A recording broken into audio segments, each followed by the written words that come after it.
Pero hay unos que fueron al funeral de su abuelita y se pasaron un año. Ahí hay problema, hay que volver a empezar a contar después de eso, ¿ok?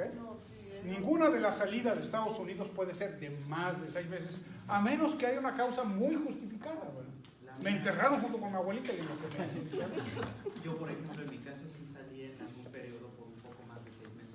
¿Y lo pudiste justificar? En su momento sí. Bueno, sí, hay razones que pues bueno, sí, se enfermó, ¿no?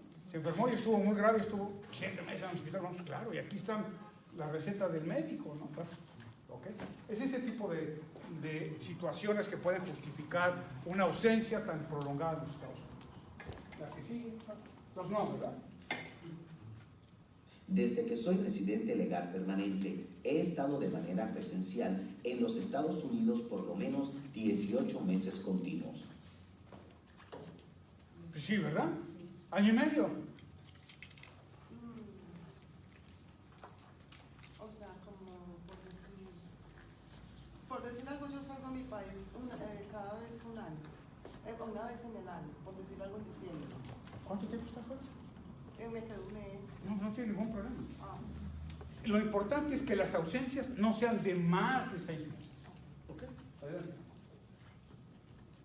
He residido en un mismo domicilio por más de 3 meses. El domicilio no necesariamente tiene que ser el número tal de la avenida tal, con que sea la misma jurisdicción de la oficina del USCIS, Western Washington o Eastern Washington. Si he estado ahí 3 meses, aunque me haya cambiado, digamos, unas calles o un vecindario vecino, eso no es ningún problema. ¿Ok? 3 meses. Y después de que presenten su N400, no se vayan a cambiar. Se resuelve eso. ¿Sí? Mi domicilio pertenece al mismo distrito o estado donde aplicaré para la ciudadanía. Pues sí, ¿no? Sí. Tengo forma de comprobar que he vivido en mi domicilio actual por más de 3 meses consecutivos. Los recibos del banco, de la luz, el Dish Network, ¿no? En donde aparezca el domicilio y mi nombre. Me considero una persona de buen. Yo viví en Montevideo y hace 2 meses me pasé para acá para Chicago. No hay ningún problema. Es la misma jurisdicción. Es Western Washington. No hay ningún problema. Pero después de que presentes tu N400, no te cambies. Aguántate hasta que... Yo, por ejemplo, estaba en Tú sí tendrías problema, porque tú si la presentaste en Los Ángeles y te moviste para Seattle, ahí sí, ahí ya no estás cumpliendo con eso. Ahí ya no estás cumpliendo, tendríamos que ver cómo pueden hacer el tránsito de una oficina a otra, y ahorita no te tengo una respuesta de eso. Tendríamos que estudiar. Ok. ¿Me considero una persona de buen carácter moral? Ah, esta es la pregunta más engañosa de todas. Porque todos pueden decir, me considero una persona de buen carácter moral. Claro, yo soy bien moral, ¿no? Pero bueno, no, si realmente lo único que es que un día me peleé con mi señora, pues le di unas cachetadas, y le habló a la policía, pero no, pues eso es gravísimo, violencia doméstica. No debía suceder en ningún país del mundo, pero mucho menos aquí, esto es algo muy penado, ¿no? O no, pues la verdad es que un día me eché unas cervezas de más y me agarró la patrulla. No, aquí en este país manejar y beber es algo muy penado. Puede ser que eso impida que presenten sus documentos para la ciudadanía, pero solamente el abogado nos va a decir, de acuerdo con la gravedad del delito y la fecha en la que se cometió. Por eso es que lo tenemos que pasar con el abogado, para que nos diga, no, esta infracción de tránsito, ¿verdad? No pagó el parking, pues esto no tiene importancia. Ah, pero lo agarraron con DUI, o sea, driving under the influence. Ahí se acabó. Por eso es que lo tenemos que pasar. Me considero una persona honesta. Sí, claro que sí. Claro que un día, pues, con los impuestos, pues le quise y le puse, mira, ¿cómo que es honesta y hiciste trampa con los impuestos? ¿O no traes tu declaración de impuestos? Ese día tenemos que ir armados con las últimas 5 declaraciones de impuestos. Sí. Cuento con algún récord criminal. Nosotros les podemos ayudar a pedir su toque, ¿no? Lo hacemos desde la oficina, para estar totalmente seguros de que no tienen un récord criminal, ¿no? de que efectivamente no los agarraron bajo la influencia, o no tienen una violencia doméstica, o algún otro delito más grave. Nosotros podemos pedir el récord que vea para saber que está totalmente limpio y que pueden presentar los solicitudes. Y si no, les vamos a decir con toda confianza, ¿sabes qué? Te recomendamos que mejor no presentes la declaración. Porque a lo mejor en lo que se convierte es en una expulsión, en una deportación, y no en hacerlo ciudadano. He cometido alguna falta, ofensa, etcétera, Lo mismo. que haya sido removida de mi récord criminal. Ya me la quitaron, pero resulta que iba yo manejando a no sé qué velocidad y me pusieron una infracción. Ya me la quitaron, no me la quitaron. Generalmente las cuestiones de tránsito no afectan, pero esto es una cosa que tenemos que verificar siempre. Tengo conocimiento básico de la historia y el gobierno de los Estados Unidos. Ahorita no, pero lo tendrán cuando termine. Hay que constar que sí, y con todo énfasis. Soy capaz de leer, escribir, entender y hablar un nivel básico de inglés. Un nivel básico de inglés, ¿no? No shakespeariano necesariamente, ¿no? Van a poner ahí, o de Edgar Allan Poe, alguna de las novelas de terror para no dormir, en inglés. ¿Ok? Estoy dispuesto a apoyar a la Constitución de los Estados Unidos de América.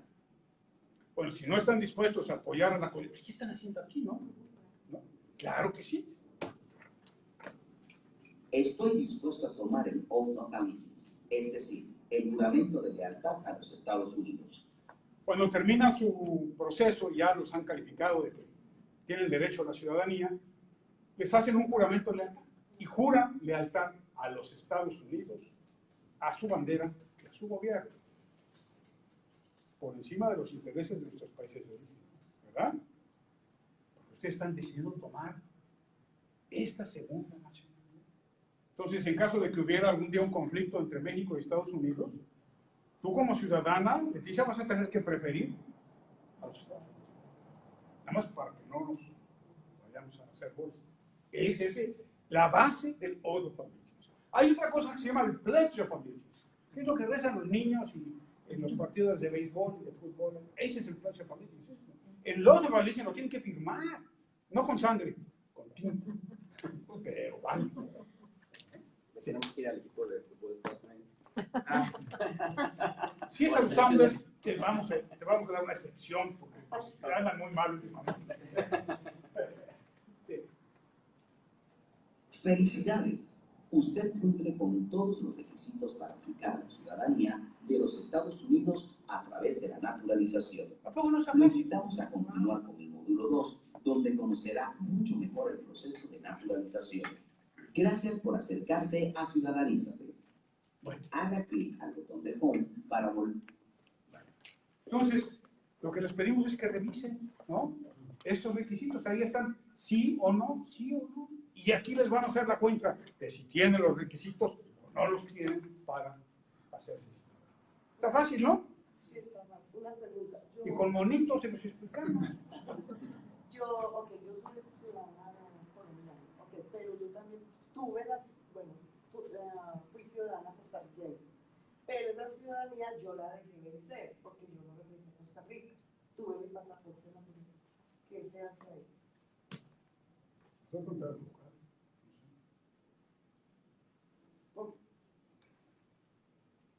Pero yo me divorcié allá, pues fui casada allá, tuve mi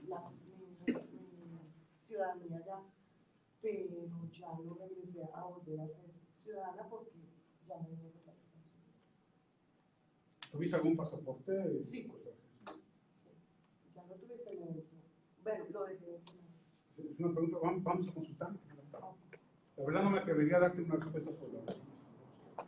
Hay países que solamente aceptan 2 nacionalidades, como México, ¿no? Solamente 2. Hay otros países que no aceptan más que una, como Nicaragua o Japón. Los japoneses no aceptan 2 nacionalidades. Eres japonés hasta que te mueres, ¿no? Y si tomas otra ciudadanía por ese solo hecho, pierdes la japonesa. Así fue mucho tiempo en México, ¿no? Así fue mucho tiempo en México. Hasta la década de los 80 le cambiamos para, pues, si el 9% de los mexicanos vive acá, pues, ¿cómo debemos a cambiar? ¿Sí? Una señora una parroquiana estaba diciendo que sus hijos ya van a tener ciudadanía japonesa, porque aunque nacieron allí, pero como no son hijos de japoneses. Tienen que esperarse, creo que 9 o 15 años, creo que son 15 años o algo así, antes de que se puedan considerar ciudadanos. Fíjate, pero eso es para adquirir la nacionalidad japonesa. Ajá. No, sí digo que nosotros la tenemos fácil aquí, pero allá, ella No, siendo ahí- mexicana, tiene que esperar, los niños tienen que esperar. Y hay países que aceptan más de 2 nacionalidades, ¿no? Varios países aceptan más de 2. podrían ser Estados 3. Unidos, No sé si es, creo que son solamente 2, pero no estoy totalmente seguro. pero si yo Vamos ya a- no la tengo, ¿qué pasa? Hay que ver cómo la perdiste. Si La dejé solamente, vencer. ¿y cómo se deja vencer una nacionalidad? Lo que pasa es que como me vine para acá, entonces yo no regresé a Costa Rica a renovar mi documento. Pero tú tienes, si ya tienes la nacionalidad, no tienes que hacer nada para o sea, no se vence, no se muere solita, tienes que renunciar a ella. Pero el pasaporte se vence también. No, el pasaporte no es la nacionalidad. Y las nacionalidades no se mueren así nomás porque ya no dicen nada. Hay que renunciar a la nacionalidad. Entonces vamos a verlo con el abogado. Te prometo, Paco, ¿por qué no checamos esto? Que alguien lo pueda ver de la oficina. Sí, Ok. si toca renuncio la de Costa Rica. A lo mejor toca, no lo sé. Vamos a ver. Que Paco se lleve tu teléfono y todo para poderte. Ok. Ahora sí vamos a la primera lección. Entonces, ¿se acuerdan que son 10 lecciones de 2 horas? Y ya les conté cómo están. Y la primera es algo que se llama Sara. Sara.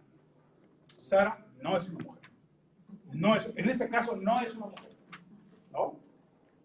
Sino es la abreviatura de algo que se llama Sistema de Activación Reticular Ascendente. ¿Sara? Sistema de Activación Reticular Ascendente. Pues sí, ¿y esto qué cosa es? Se volvió loco. El SARA es algo que todos los seres humanos tenemos en la base de nuestro cerebro, en el cerebelo. ¿No? El cerebelo. Viene de fábrica, no es que nos hayan puesto un chip, ¿no? Y unos la tienen y otros no la tienen. Todos la tenemos. Es un sistema de neuronas que lo que hace es tejer una red. Y esa red, como cualquier red, deja pasar algunas cosas y detiene otras. Para eso sirven las redes, ¿no? Es como el filtro de la cafetera, ¿no? Detiene el grano, pero deja pasar el líquido. O la de los pescadores, ¿no?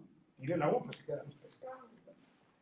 También nuestro cerebro tiene lo mismo, pero con la información que está por ahí afuera, ¿no? Todo lo que entra por nuestros sentidos, lo que tocamos, lo que vemos, lo que olemos, lo que escuchamos, todo eso se filtra en esa red. Deja pasar o detiene información. Y lo primero que hace este sistema es alertarnos cuando hay una emergencia.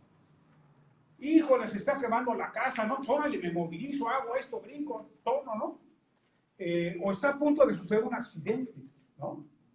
Se activa nuestro sistema reticular. Pero también lo que deja pasar, no solamente es urgente, sino también deja pasar lo que es importante. Lo que no es importante para nosotros, lo que conscientemente no hemos hecho importante, no lo deja pasar esa red, ¿no? No lo deja pasar. Si nosotros lo hacemos importante, la información entra. Y entonces la procesamos en el cerebro y encontramos verdades y soluciones y vemos cosas que antes nunca habíamos visto. Porque lo hicimos importante. Mi maestro que me enseñó esto decía, es como una mamá que acaba de tener a su bebé y el bebé duerme en el cuarto contigo. Y la mamá puede estar perfectamente dormida.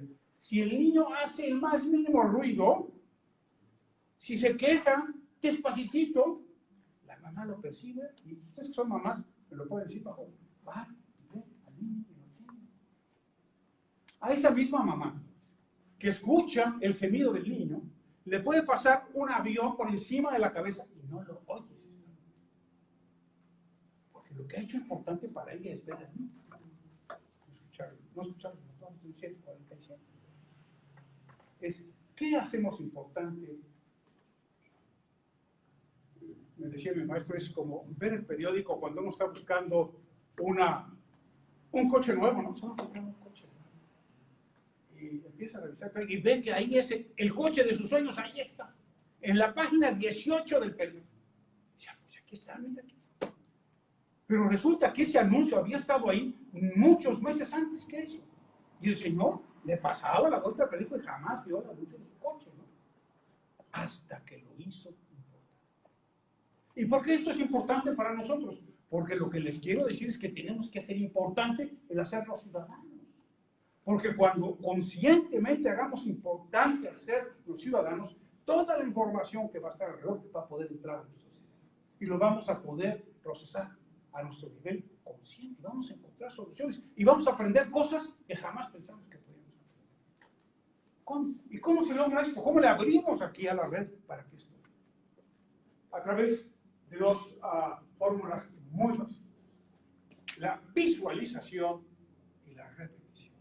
La visualización y la repetición. Así aprendemos los seres humanos. Así venimos de fábrica, ¿no? Los rusos, hasta los de Putin, y los americanos, hasta los de Trump, igualito. Igualito. ¿No? Entonces, lo que yo hago con mis alumnos de los cursos de ciudadanía es pedirles que visualicen el momento de su entrevista. ¿Cómo es su entrevista? ¿Cómo va a ser ese día? ¿No? ¿En qué día de la semana va a ser? ¿Va a ser lunes? ¿Va a ser viernes? ¿Va a ser en la mañana o va a ser en la tarde? ¿Qué vamos a desayunar ese día? ¿Cómo vamos a ir vestidos? ¿Cómo nos vamos a trasladar hasta la oficina de migración? ¿Quién nos va a recibir ahí? ¿Cómo va a ser la sala de espera? ¿Cómo va a ser el oficial que nos va a hacer la entrevista? ¿Va a ser un hombre? ¿Va a ser una mujer? ¿Cómo va a ir vestido? ¿Cómo va a estar el examen? ¿Cómo van a estar las preguntas sobre la entrevista? ¿Qué me va a decir? ¿Qué le voy a contestar? Y después, una vez que yo haya aprobado, ¿cómo me va a decir que ya aprobé? ¿Qué voy a sentir cuando me diga que ya aprobé? ¿Qué experimentación sensorial voy a tener? ¿Qué voy a sentir? No solamente a pensar, a sentir cuando me diga que ya soy ciudadano. La mayoría de la gente siente mucha contentura, mucha felicidad, entusiasmo, ¿no? Están excitados por el asunto.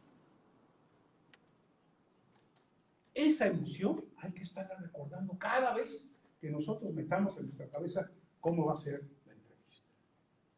Vamos a pedirle prestado a los mejores momentos que hemos tenido en nuestra vida esa emoción y se la vamos a pegar a la visualización de nuestro examen de ciudadanía.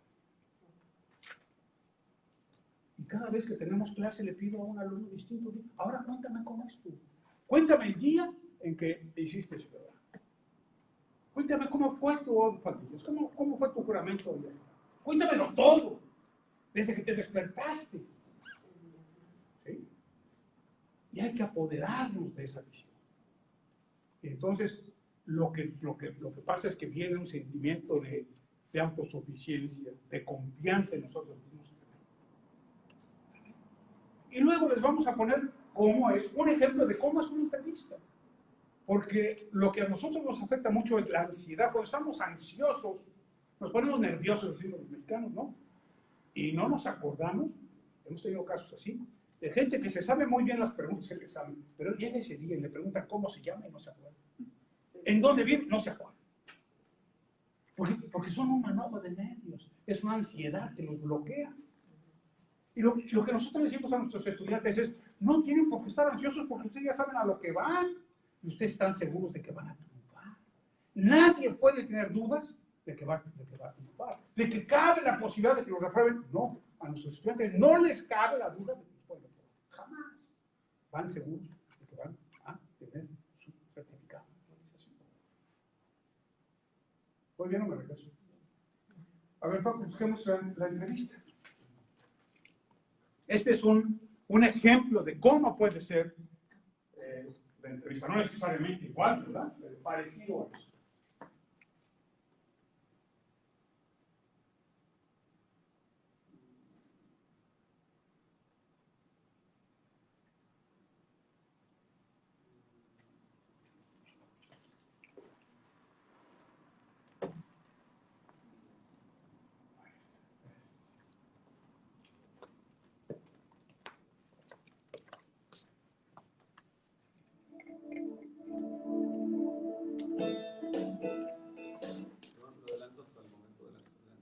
Sí, bueno, al momento de autorización. or the death certificate, it will then ask you to wait for your naturalization interview notice and identification to the security officer and inform the officer that you have a naturalization interview.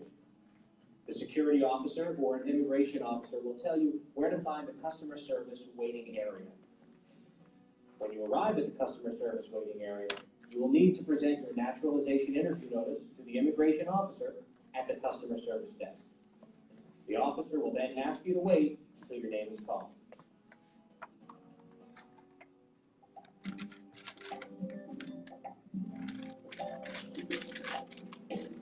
Mr. Marcos Torres? Yes, that's me. I'm Melissa Taylor. I'll be conducting your interview today. Hello, How are you doing? I'm fine, thank you. Great, follow me.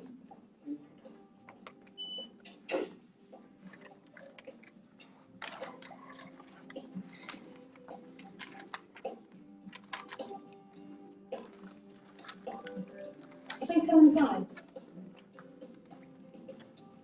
Feel free to put your belongings next to your chair, but please remain standing. Before we begin the interview, I'll need to place you on your oath. Please raise your right hand. Do you swear or affirm that the statements you will give today will be the truth, the whole truth, and nothing but the truth? I do. Thank you. Please take a seat. A large part of the naturalization interview involves reviewing the Form N-400 application for naturalization, asking you questions about the information you provided on the application, and reviewing the documents you submitted to support your application. When the officer reviews Form N-400 with you, the officer is also testing your ability to speak and understand the English language, one of the requirements for naturalization. If you do not understand something, you should ask the officer to repeat the question or explain the question using other words. Here is one example of the beginning of a naturalization interview. What is your name? Marcos Torres?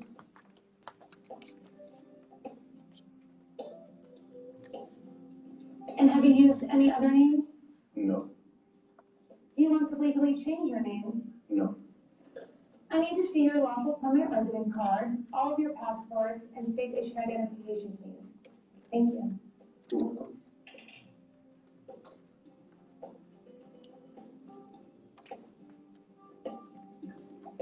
What is your date of birth? November 8, 1970, And where were you born? San Pedro Sula, Honduras. Are you a citizen of Honduras? Yes, Are either of your parents United States citizens? no. Are you currently single, married, divorced, or widowed? I'm single. And where are you currently living? 3555 North Shore Boulevard in Bloomington. Where are you working? I work at the county library. When was your last trip outside the United States? Let me see. About 4 months ago, I went back to Honduras to visit family for about 2 weeks. Do you remember the day you returned to the United States? The officer will continue to ask you questions from the Form N-400 to verify the information you've provided to determine your eligibility for naturalization. The officer may also ask you to provide additional information to the answers provided in the application.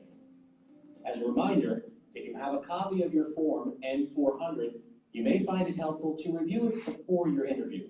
For example, some of the questions that the officer might ask you may cover trips outside the United States, particularly any trips after the application was submitted, past marriages,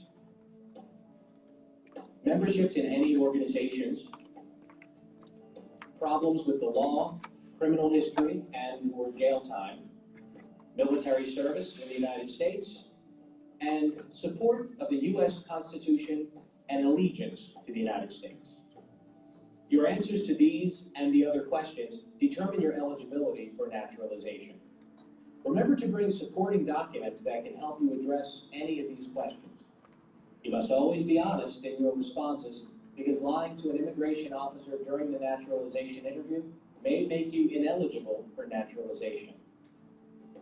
At the end of the questions, the officer will ask you to sign a series of documents. Next, I'll need you to sign your photographs. Thank you. sign them here and here.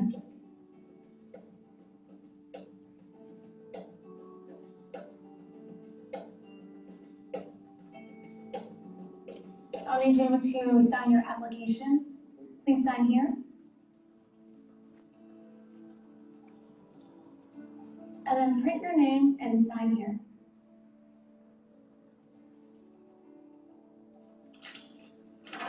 Thank you. Please review this form. Let me know if it's correct.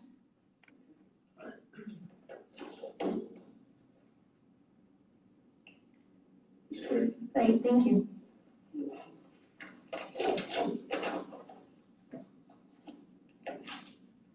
Okay, now we're going to move to the civics and reading and writing test.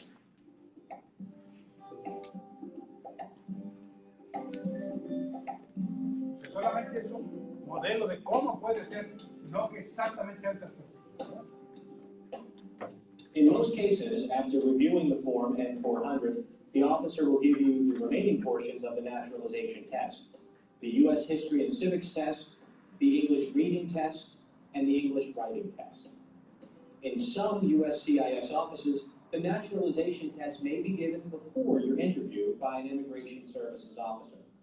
The officer may be the same one that performs your naturalization interview, or it may be a different officer. The U.S. History and Civics test has 10 questions. The History and Civics questions will be asked orally and answered orally. You must get 6 out of the 10 questions correct to pass the History and Civics test. Here's an example of an officer giving the U.S. History and Civics test to an applicant. Okay, are you ready for your civics test? Yes. Who was the first president? George Washington. Correct. How many U.S. senators are there? 100. Good. Where is the Statue of Liberty? Can you repeat that? Where is the Statue of Liberty? In New York. Correct. What is the capital of the United States? Washington, D.C. What is the name of the national anthem?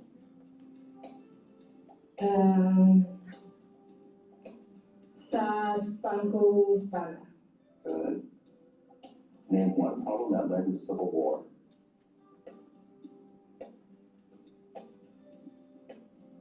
I'm not sure. That's okay. Remember that this is just a sample interview. The questions in this video are not necessarily the ones that you will be asked during the test. At the end of the questions, the immigration officer will inform you if you pass the history and civics test. Please note that the officer will stop asking you questions once you've answered 6 questions correctly. When do we celebrate Independence Day?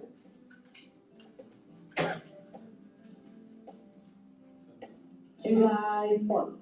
That's correct. Good, that's 6. You pass that portion.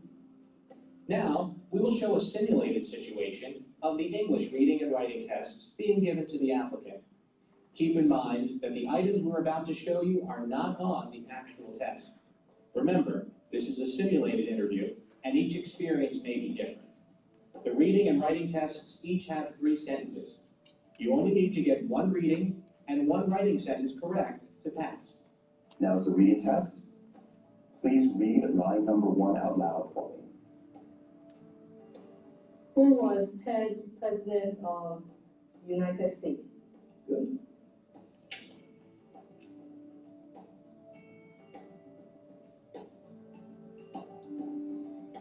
Now, I need you to write line number 1 for me. Thomas Jefferson was the 3rd President of the United States. Thomas Jefferson was the 3rd President of the United States.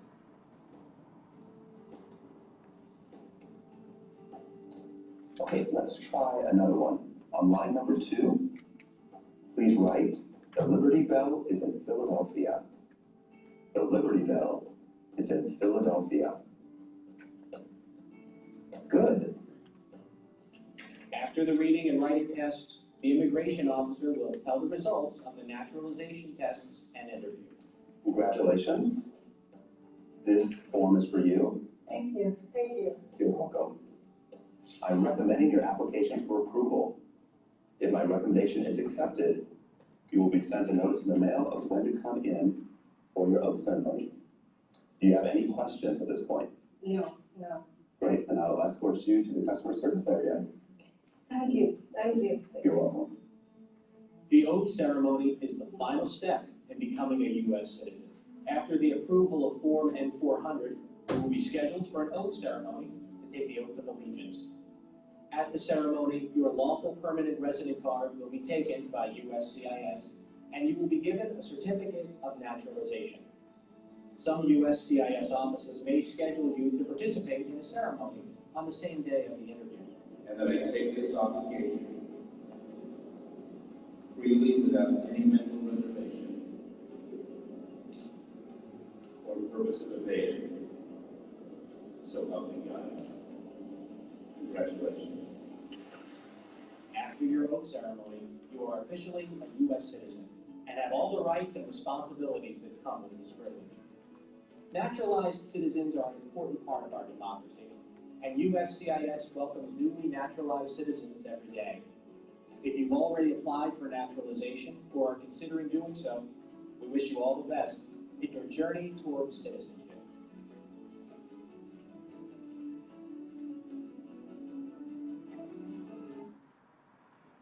¿Ok? Entonces ya sabes a lo que vas, ya sabemos qué es lo que puede suceder. Nada nos puede sorprender. Nada muy diferente de esto es lo que va a ocurrir. Y además nosotros ya vamos a habernos grabado en nuestra mente cómo nosotros creemos que va a ser nuestro examen. Y así.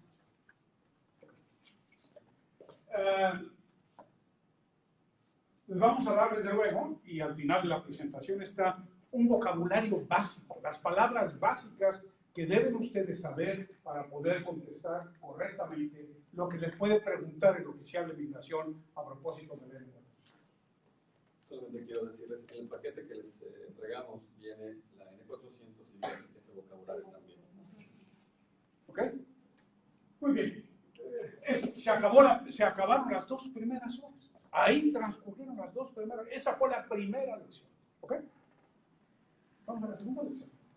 Disculpe, ¿esas 2 horas las estamos tomando en cuenta para una lección en línea o es aquí en un lugar normal? En una clase presencial. Es una clase. Uno se inscribe ahí en esta página y va a la clase. ¿No? Las clases presenciales son estas. En Acceso Latino van a ver otra cosa que ahorita se los vamos a mostrar. Okay. Ahí van a ver las preguntas y las respuestas de cada tema que vamos a presentar. Cuando decimos 2 horas es como estamos viendo ahorita como una versión reducida de esas. ¿Claro? 20 horas. Sí, imagínense que voy a hacer todo lo posible por darles todo el curso en 3 horas, pero no, nos tardamos 20. ¿Ok? Aquí solamente una descripción de lo que estamos haciendo. Ok, la segunda lección. Y aquí ya empezamos con las 100 preguntas. Y las vamos a dividir temáticamente. No del 1 al 10, del 11 al 20. No es aritmético, es temáticamente como estamos haciendo la lección. Entonces la primera, la segunda lección, la primera parte de las preguntas abarca de la pregunta 1 a la pregunta 12 del cuestionario que ya les dimos. Ahí tienen ustedes ya las preguntas y las respuestas posibles. ¿Ok? Y los temas que abarcan estas 12 preguntas son lo que nosotros en América Latina conocemos como el Estado de Derecho. Aquí en los Estados Unidos se conoce como the rule of law, que es la ley y el orden. La ley y el orden. Y como parte de este tema, tenemos que hablar sobre la Constitución de los Estados Unidos, sobre los derechos civiles que nosotros conocemos en América Latina como los derechos humanos, cuáles son los derechos humanos que tenemos y cómo se ejercen. Y finalmente, en estas 12 preguntas, un tema que tenemos que examinar es la independencia de los Estados Unidos. De esto vamos a hablar enseguida. Ese camarada, pues es el padre de la patria. Es como dijéramos en México, ¿quién es el padre de la patria? ¿Quién es Leticia? ¿Quién dirías tú que es de México? Miguel Hidalgo, ¿no? Bueno, el Miguel Hidalgo de los Estados Unidos, ¿no? Es George Washington. un caballero extraordinario, un gran general, un gran político, un hacendado de una de las colonias de los Estados Unidos, de las 13 colonias británicas, que fue la colonia de Virginia. Y bueno, fue tal la importancia que tuvo en el nacimiento de los Estados Unidos desde la guerra contra los ingleses, que se le reconoce como el padre de la patria. ¿Ok? George Washington. Las siguientes preguntas es acerca de la Constitución. La pregunta dice, ¿cuál es la ley suprema de la nación? ¿Cuál es la ley suprema de la nación? Pues la Constitución. Igual que prácticamente en todos los países del mundo, es la Constitución. ¿Qué es la Constitución, por ejemplo, la colombiana, que es más o menos reciente? No te lo sabes, ¿no? La Constitución es ese conjunto de normas superiores del cual nacen todas las demás leyes y al cual todos los actos del gobierno tienen que responder. Todos los actos del gobierno tienen que estar adecuados a lo que la Constitución dice. Por eso la ley superior, suprema. ¿Cuál es la ley suprema de la nación? Constitución. La ley es la ley fundamental del Estado. ¿Qué es la Constitución? ¿Qué es lo que tiene una Constitución? Sí, son leyes, pero ¿qué tipo de leyes? ¿Qué temas tienen las leyes que son leyes constitucionales? ¿Qué es lo que establece? Básicamente tienen dos cosas. Son las normas que dicen cómo funciona el gobierno, cómo es y cómo funciona el gobierno de un país. Y establece los derechos fundamentales de los ciudadanos. Esas son las dos cosas básicas que hace una Constitución. Da el mecanismo del gobierno, cómo es el gobierno, cómo funciona el gobierno y cuáles son nuestros derechos fundamentales. ¿Cuándo la hicieron? Bueno, la Constitución de los Estados Unidos se aprobó en septiembre de 1787. Poquitos años después, 11 años después de que habían consumado su independencia, de que habían declarado su independencia. La independencia de los Estados Unidos se hizo el 4 de julio de 1776. Se proclamó y empezaron a luchar, no crean que se proclamó y ya. Es como Hidalgo en México, ¿no? Ahí en Dolores Hidalgo tocó la campana y dijo, vamos a agarrar a chupines, ¿no? Y los agarraron, ¿no? Pero no terminó ahí la guerra de independencia terminó muchos años después, en México hasta 1821. Aquí, en 1776, el 4 de julio, se declara la independencia, la reconocen hasta 1783, ¿no? Los británicos dicen, sí, reconozco que estos ya se volvieron independientes. No creo que estaban muy contentos los ingleses. Firmaron un tratado que se llama el Tratado de París, en donde reconocen la independencia. Pero bueno, una vez que este pueblo ya era independiente, las 13 colonias que habían venido de Europa, de repente se vuelven independientes, ¿cómo se iban a organizar? ¿No? ¿Quién iba a llevar las relaciones internacionales? ¿Cómo iba a ser el comercio? ¿Cómo iban a conducir la guerra? ¿No? Todas esas cuestiones básicas fueron las que establecieron en su Constitución.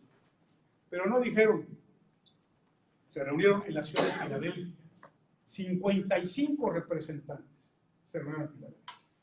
Y ahí discutieron cómo iba a ser la Constitución. Y una vez que habían discutido eso, dijeron, esto es lo que nosotros creemos que debe ser la Constitución. Pero nosotros no lo vamos a decidir.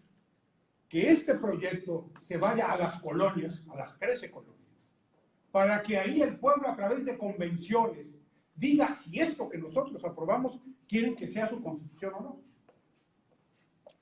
Y entonces, ese documento de Filadelfia, cada uno de los representantes se lo llevó a su colonia, a las 13 colonias, y ahí, en convenciones, cuando 9 de las colonias dijeron sí, 9 de 13, cuando 9 dijeron sí, eso se convirtió en la Constitución de los Estados Unidos, en 1787. Y la primera colonia que dijo sí, y por tanto se convirtió en el primer estado de los Estados Unidos, ¿Cuántos estados hay aquí? El primero de los 50 dijo, sí, yo acepto este proyecto que discutieron en Filadelfia como la Constitución, fue la colonia de Delaware. Un estado chiquitito en la costa este, Delaware. Delaware entonces se convirtió en el primer estado de la Unión Americana. ¿Verdad? Cuando New Hampshire votó, se convirtió en el 9º estado diciendo que sí, ese proyecto se convirtió en la Constitución de los Estados Unidos. La discutieron, pues no se crean que mucho tiempo, entre mayo y septiembre de 1785. Y había varios proyectos de constitución, ¿no? Los de la colonia de Virginia tenían su proyecto. Los de la colonia de New Hampshire y Nueva York tenían su proyecto. Los de Connecticut tenían su proyecto. Y se pusieron a discutir a ver cómo podían hacer un mejor documento. Un documento que fuera mejor que algo que entonces estaba vigente, que se llamaba The Articles of Confederation, que era lo primero que habían hecho para unirse y luchar contra los ingleses, las tres colonias. Y el que estuvo en la tenebra de todo esto, el que pudo tejer los consensos, poner de acuerdo a los diputados constituyentes, fue este camarada James Madison. James Madison, por tanto, lo conocen como el padre de la Constitución. Lo cierto es que la Constitución tuvo 55 padres, ¿no? Pero el padre más padre fue James Madison, ¿no? Él fue el que hizo posible que se dieran los acuerdos para que los delegados firmaran el proyecto de Constitución. ¿Cómo es la Constitución? ¿Ustedes han visto la Constitución de México? ¿Conoce, ha visto, ha leído, ha tenido el librito en su mano? ¿Tú lo has tenido alguna vez? Hace mucho. Bueno, la Constitución de México tiene 136 artículos y como 700 reformas. A partir de hace 100 años, 101 años. La Constitución de los Estados Unidos tiene un prólogo y 7 artículos. 7 articulitos, es un documento chiquitito, chiquitito, 7 artículos. Y además de esos 7 artículos, a lo largo de los años, desde 1791 a la fecha, le han hecho solo 27 reformas. Fíjense, desde aquí, 27, se llama enmiendas. ¿Qué quisiera enmendar? Añadir, ¿qué más? Remediar, cambiar, modificar, reformar. Eso es una enmienda, ¿no?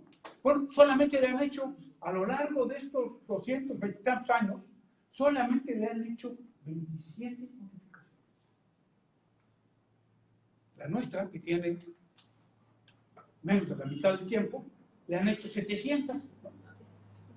Pero la diferencia más importante es que aquí sí se cumple la Constitución.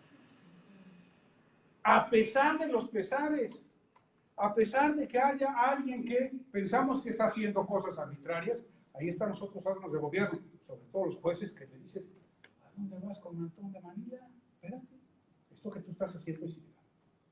Y al hombre más poderoso en la faz de la tierra, un juez de este país lo detiene. Todo eso es lo que está establecido ahí en esta magnífica, maravillosa Constitución, de la Constitución. Y la Constitución empieza con 3 palabras. Dice bien, el prólogo de la Constitución, el nacimiento de la Constitución, dice, we the people. We the people. ¿Qué quiere decir? Nosotros el pueblo. Nosotros el pueblo, y luego viene toda la Constitución. Quiere decir que es el pueblo el que está aprobando esa Constitución, el que está haciendo suya esa Constitución. Esa es la idea de la democracia. We the people quiere decir que es un gobierno que se establece por el pueblo, para el pueblo y en beneficio del pueblo. Es la idea de la democracia. Y además es muy real. Esos 55 señores que se reunieron a discutir la Constitución no aprobaron la Constitución más que un proyecto. Fue el pueblo, a través de su voto en las convenciones de las colonias, quien dijo, sí quiero esto. Entonces, francamente, era el pueblo el que estaba aprobando su Constitución, con esas 3 magníficas palabras. We the people. Ok. Este es otro de los constituyentes y de los grandes héroes, de lo que llaman los framers, ¿no? Los padres fundadores de la nación. El señor Benjamin Franklin. Franklin, además de haber sido un diputado constituyente y uno de los más influyentes, creó la primera biblioteca pública. Las bibliotecas públicas en los Estados Unidos son creación de este señor y de otra institución muy importante en los Estados Unidos. Súper importante. ¿Saben cuál? El servicio de correos, el servicio postal. Y además fue uno de los diplomáticos más originales en la historia de los Estados Unidos. Cuando acabaron de escribir la Constitución, muchas de las colonias decían, no, pero ¿qué es esto? Lo único que tenía, de lo único que hablaba ese proyecto de Constitución, era de cómo era el gobierno. ¿Qué le toca al presidente? ¿Qué le toca al Congreso? ¿Qué le tocan a los jueces? ¿Cómo se hace una ley? ¿Quién la veta? Era todo de lo que hablaba. La Constitución no decía ninguna cosa más. Y decían muchos de los colonos, oigan, y por eso nosotros luchamos todo este tiempo contra el tratado, para que nuestros derechos no sean reconocidos. ¿Dónde están los derechos como el derecho a la libertad religiosa, que fue lo que fundó este país? ¿O dónde está el derecho a tener armas? ¿O dónde está el derecho a no guardar a los soldados ingleses en mi casa? ¿Dónde están esos derechos? Pues no estaban. Y entonces, varias de las colonias dijeron, nosotros vamos a autorizar y aprobar esta Constitución, solamente que le metan ahí esos derechos que ahorita no están. Solamente que le pongan esos. Y esos derechos se los agregaron a la Constitución. Son las primeras 10 enmiendas de la Constitución. ¿Se acuerdan que le dije que tiene 27, verdad? Bueno, de esas 27, las 10 primeras son esos derechos. Y se llaman The Bill of Rights, la Carta de Derechos. Es parte de la Constitución, pero se aprobaron después, se aprobaron 2 años, 2 meses y 20 días después de la Constitución. Las primeras 10 enmiendas. The Bill of Rights. Ahorita vamos a ver qué es lo que dicen esas. La primera enmienda. Estas 10 primeras, acuérdense, son 1790. 2 años, 2 meses, 20 días después de que se aprobó la Constitución. Es la libertad. A ver, ¿quiénes fueron los primeros que llegaron de Gran Bretaña a América del Norte, a las costas de América del Norte? Primero, llegaron en 1608 a un pueblo que se llama Jamestown, una compañía que se llamó The Virginia Company of London. Venían al puro business, venían a ver qué riquezas naturales y minerales había. En 1608. Pero en 1620 llegó un barquito a lo que hoy son las costas de Massachusetts, Cape Cod, un barquito que se llamó el Mayflower, la flor de mayo. Venían entre pasajeros y tripulantes 102 personas a bordo. Se habían embarcado primero de Holanda, de Leiden y después de Southampton en Inglaterra, y se vinieron acá. Y en ellos venían los famosos pilgrims, los peregrinos. ¿Quiénes eran los peregrinos? Eran personas que querían ejercer su religión de una manera en que Inglaterra ni Holanda se lo habían permitido. Y ellos sentían que la forma como querían, pues adorar a su Dios y rendirle pleitesía y hacer el culto a ese Dios, tenía que ser distinto. Y no lo podían hacer en Europa, no lo podían hacer ni en Holanda, ni lo podían hacer en Inglaterra. Entonces dijeron, agarramos camino, nos subimos en el Mayflower y nos vamos al Nuevo Mundo. En noviembre de 1620. Tenían que haber llegado antes, pero por tantas discusiones que tenían, pues zarpó el barco más tarde. Y cuando llegó, pues ya de este lado hacía frío, ¿no? Noviembre, ¿no? ¿Se acuerdan cuando celebramos nosotros el Thanksgiving? En noviembre, ¿verdad? Y en noviembre, pues a estas alturas del continente, ya hace fresco, ¿verdad? Ya hace frío. Y celebramos el Thanksgiving, porque se supone que estos 50 y tantos pasajeros del Mayflower sobrevivieron porque los originarios de esa zona, los habitantes, los nativos, les llevaron de comer y les enseñaron a cómo comer en América del Norte. Entonces es la acción de gracias a esos pueblos y a Dios que les permitió desde luego sobrevivir. ¿Pero a qué venían? A ejercer su libertad religiosa. ¿Cuál es la primera enmienda? ¿Cuál es el primer derecho reconocido por la Constitución? ¿Cuál creen? La libertad religiosa. ¿Y en qué consiste la libertad religiosa? ¿Okay? Exactamente, que en este país todas las personas tienen el derecho a practicar la religión que quieran o a no practicar ninguna. Esa es la primera enmienda, de una importancia capital. Y la segunda enmienda, miren, la segunda enmienda se discute en este país todos los días. Hoy seguramente se está discutiendo. Se ha discutido en los periódicos, en los noticieros electrónicos, en el internet, las familias. Las familias están divididas por esta segunda enmienda. ¿Saben cuál es la segunda enmienda? El derecho a portar armas. El derecho a portar y poseer armas está garantizado en la segunda enmienda. Y hoy vemos cosas espantosas que suceden en este país porque llegan jóvenes, adolescentes a las escuelas y ametrallan a los estudiantes indefensos con armas de alto poder, ¿verdad? Y entonces algunos dicen, oye, no, esto no debe estar permitido. Tenemos que limitar la segunda enmienda. Y otros, incluida la Corte Suprema, dicen, no, la segunda enmienda es una libertad muy amplia para poseer eso, en la defensa personal.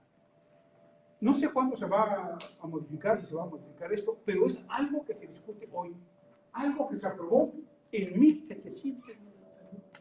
Quiere decir que esto es vida diaria, ¿no? Esta es la realidad que estamos palpando todos los días en el acontecer norteamericano.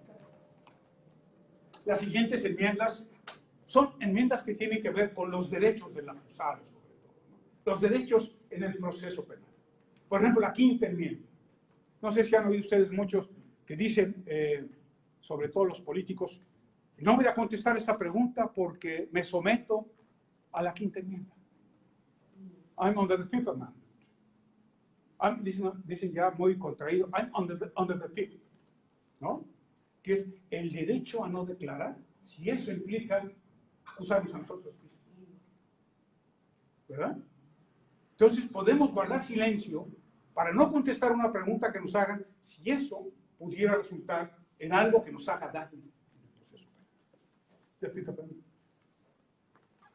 Y la 10ª enmienda, la última de ese proceso, es también muy importante, porque dice, en este país está el gobierno federal y están los estados, ¿verdad? Hay un gobierno nacional que está en Washington, D.C., el presidente Trump, el Congreso, los 435 representantes, los 100 senadores, los 9 ministros de la Corte, ¿no? Ese es el poder central, es el gobierno federal. Pero además hay 50 estados. Aquí en Washington somos uno de los 50, ¿verdad?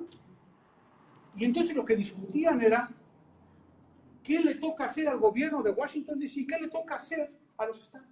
¿Cuáles son las competencias, las tareas, las responsabilidades de uno y de otro, ¿no? Y entonces la 10ª enmienda puso un principio muy importante para la vida política de los Estados Unidos, que dice que todo aquello que la Constitución y la ley no le den expresamente al gobierno federal está reservado a los estados. Si la ley no dice expresamente con puntos y comas, con todas sus letras, que esta función corresponde al gobierno federal, entonces corresponde a cada uno de los 50 estados.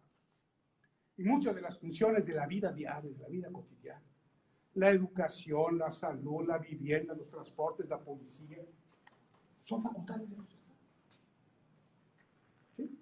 Eso es lo que dice la ley. Pues ya dije que es una enmienda, ¿verdad? ¿Qué tenemos que era una enmienda? ¿Cómo? Una adición, una reforma, un cambio. A mí la que más me gusta de todas, las 27, es la 13. La enmienda 13. ¿Qué? No, eso no. La enmienda 13 es la enmienda que concreta la abolición de la esclavitud. Esta es la hechura de otro de los grandes presidentes de los Estados Unidos, que es Abraham Lincoln. Y después de la guerra de secesión. Después de esa guerra, se modifica la Constitución para declarar para siempre abolida la esclavitud en los Estados Unidos. Es la enmienda 3. Y luego hay muchas enmiendas que tienen que ver con quién puede votar en los Estados Unidos. Porque originalmente, pues muy demócratas y muy progresistas y muy todo, pero los únicos que votaban en el proyecto original de la Constitución eran los hombres, no las mujeres. Los hombres ricos, no los hombres pobres. Los hombres hacendados, acaudalados y educados, no los que no supieran leer y escribir. Es decir, era una aristocracia, porque así era entonces los Estados Unidos en 1787, ¿verdad? Pero hoy, ¿quién vota en los Estados Unidos? Votan hombres y mujeres, ¿verdad? Votan pobres y ricos, ¿verdad? Votan blancos, negros, amarillos y cafés, ¿verdad? Y no tenemos que pagar ningún impuesto para votar, ¿verdad? Bueno, estas son todas las enmiendas que se dieron a la Constitución para llegar a la realidad que tenemos hoy. El voto de la mujer, el voto de los negros sobre todo, de las minorías, y que no se tenga necesidad de una fortuna para poder votar. La última enmienda, la 27. Les dije que había 27 enmiendas, ¿no? Bueno, la última la hicieron en 1992, es más o menos reciente, ¿no? De 92. 202 años después de la ratificación de la Constitución. Fíjense, eso de la enmienda 27 era parte original del Bill of Rights. En lugar de 10 proyectos eran 12, pero solamente aprobaron 10 y uno lo pospusieron. Bueno, dos los pospusieron. Uno de los dos que pospusieron es la enmienda 27, 202 años después. Y dice que a los representantes federales no les pueden subir ni bajar el sueldo mientras estén en el ejercicio de su cargo. ¿Por qué no lo aprobaron en 1791? Pues no les sé decir. Y pues se tardaron 202 años discutiendo. Todavía hay una pendiente de 1791 que no han aprobado. Ahí lo vamos a ver. Ok. Ya vimos la primera enmienda, ¿no? ¿Cuáles son los derechos que garantiza, además de la libertad religiosa? ¿Cuáles son otros derechos de la primera enmienda? El derecho a la libertad de expresión, a decir lo que más nos convenga, ¿no? Nadie nos puede recriminar, nos puede reprimir por el hecho de expresar lo que pensamos. La libertad de reunión, ¿no? Y aquí puede ir cualquiera a protestar afuera del edificio federal y decir que Trump y no sé cuántas cosas, y no pasa nada, hasta ahora. Ojalá que así siga, ¿no? La libertad de prensa, vean ustedes las cosas que se publican en este país, ¿no? Hay una absoluta libertad para publicar, y ahora sobre todo en los medios electrónicos, lo que uno cree. Sea verdad o no sea verdad, y nadie nos puede decir que no está autorizada la censura. Y el derecho de petición, que es pedirle al gobierno algo que no necesariamente nos debe de contestar lo que queremos, pero que nos debe de contestar. No le hace que no sea lo que nosotros le pedimos, pero nos tiene que contestar. Eso es el derecho de petición. Esos son los derechos de la primera enmienda. El otro tema que abarca las primeras 12, y ahorita ya vamos a llegar a revisar cuáles son las preguntas y cómo se las van a estudiar, tiene que ver ni más ni menos que con la independencia, ¿no? Bueno, ¿qué fue lo primero que tuvimos en América del Norte? Tuvimos 13 colonias que vinieron de Gran Bretaña, básicamente también de Holanda, pero básicamente de Gran Bretaña, y se establecieron en la costa atlántica de América del Norte.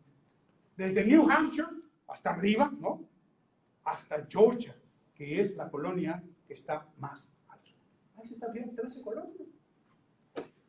Y todos venían siendo súbditos del rey de Inglaterra. Y por algunos años vivieron felices con eso, pero luego los ingleses, sobre todo después de una guerra que tuvieron en Europa contra los franceses, quedaron muy endeudados y dijeron, y bueno, ¿y dónde vamos a sacar dinero para pagar todo esto? Pues si estamos en bancarrota. Y dijeron, el rey Jorge III, pues de las colonias, y empezaron a cobrarle a las colonias impuestos y más impuestos, y a tratarlos con un enorme despotismo, y las colonias no tenían ninguna importancia para el parlamento ni para el rey inglés. Y dijeron los colonos, ya que ya se habían venido de guerra, oye, no, pues así no me conviene. Y empezaron a luchar por su independencia. Empezaron a luchar por su independencia. Y el primer evento muy importante que se dio es algo que se llama el Boston Tea Party. Y es que habían llegado de Inglaterra en 1733 a Massachusetts 3 barquitos ingleses cargados de té.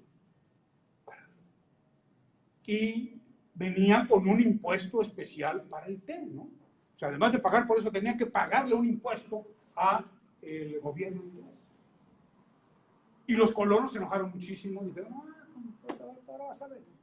Y en la noche se metieron a los barcos, agarraron los sacos de té y los aventaron al mar. Eso es lo que se llama el Tea Party, ¿no? ¡Pum! Y cuando se enteraron los ingleses, ¿no? Y ahora con que sí nos llevamos. Mandaron una ley que era extraordinariamente punitiva para los colonos, ¿no? Que si ya los habían tratado mal, los trataron peor a partir de eso. Y empezó la guerra. Dijeron los americanos, no taxation without representation. No taxation without representation. ¿Qué quiere decir eso? Yo no te voy a pagar impuestos si no tengo un representante mío que defienda mis intereses en Londres, ¿no? Si yo no soy representado allá en el gobierno, yo no te voy a pagar ni un peso, ni un chelín. Y empezó la guerra. Los principales combates fueron Lexington y Concord. El ejército inglés tenía 50,000 efectivos y los colonos eran 5,000. Pero los colonos, ¿verdad? Lo que hicieron fue una guerra de guerrillas. Y con la guerra de guerrillas, bueno, llegaron a pegarle al ejército. Algunos franceses y unos poquitos españoles le ayudaron a los colonos, ¿no? Y los ingleses contaron con el apoyo de los mercenarios alemanes. Pero al principio fue una batalla, una guerra muy desigual, ¿no? La verdad es que los colonos no la veían, ¿no? Porque el poderío inglés era enorme. Pero al final prevaleció el movimiento independentista de los colonos. En 1776 se convoca a lo que se llamó el Segundo Congreso Continental. Y este segundo congreso, formado por representantes de las colonias, lo que aprueba es la Declaración de Independencia. ¿Quién la escribió? ¿Quién es el padre de la Declaración de Independencia? Vamos con el tercer padre, ¿eh? O sea, esto no apareció ninguna madre. Dos padres, ¿no? Ya van a aparecer algunas madres. Y esto lo pongo un poco para que, como anécdota, ustedes lo recuerden. ¿Cuándo festejamos la independencia de los Estados Unidos? ¿Eh? El 4 de julio, ¿no? Nos llenamos la boca, entonces el 4 de julio. Unos echan cohetes y otros se ponen cohetes. ¿Verdad? ¿Sí o no? El 4 de julio, ¿verdad? Sin embargo, pues yo creo que debía ser el 2 de julio, no el 4. Porque el día que aprobaron la Constitución, los 55 delegados, fue el 2 de julio. Pero la firmaron hasta el día 4. Como quiera, bueno, no se metan en esos intríngulis con el oficial de inmigración. Si les preguntan, ¿cuándo se celebra la independencia? Díganle que el día 4, ¿no? No le hagan el cuento largo porque a lo mejor los reprueban, ¿no? ¿Verdad? Y como les digo, el principal redactor, no el único, pero el principal redactor de la Declaración de Independencia es, además, el tercer presidente de los Estados Unidos, Thomas Jefferson. ¿Y qué empieza diciendo la Declaración de Independencia? ¿Cuál es la primera gran base filosófica de los Estados Unidos? ¿La dice en inglés? Dice, we hold these truths to be self-evident, that all men are created equal, that they are endowed by the Creator with certain unalienable rights, that among these are life, liberty, and pursuit of happiness. Y dice, y sostenemos estas verdades que son autoevidentes, de que todos los hombres son creados iguales y que están dotados por su Creador de ciertos derechos inalienables entre los que se encuentran la vida, la libertad y perseguir la felicidad. Esto es antes de la Constitución, esto es 1776. Entonces, ¿cuáles son los primeros derechos que se reconocen en Estados Unidos? No el Bill of Rights, sino estos 3 derechos de la Declaración de Independencia. El derecho a la vida, el derecho a la libertad y el derecho a perseguir la felicidad. Y esta es la base de todos los principios de derechos humanos el día de hoy, que todos los hombres somos iguales y que tenemos ciertos derechos que son inalienables, así que nadie nos puede quitar.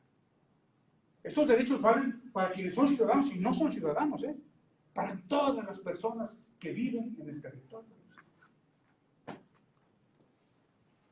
Bueno, y lo que ya les había contado, ¿no? ¿Cuáles son los derechos de la primera enmienda? Ok, ahora vamos a acceso latino. Esta es la explicación del conjunto, ¿verdad? Ahora vamos a ver las 12 preguntas que abarcan estos temas. Y vamos a estudiarlos ya en accesolatino.org.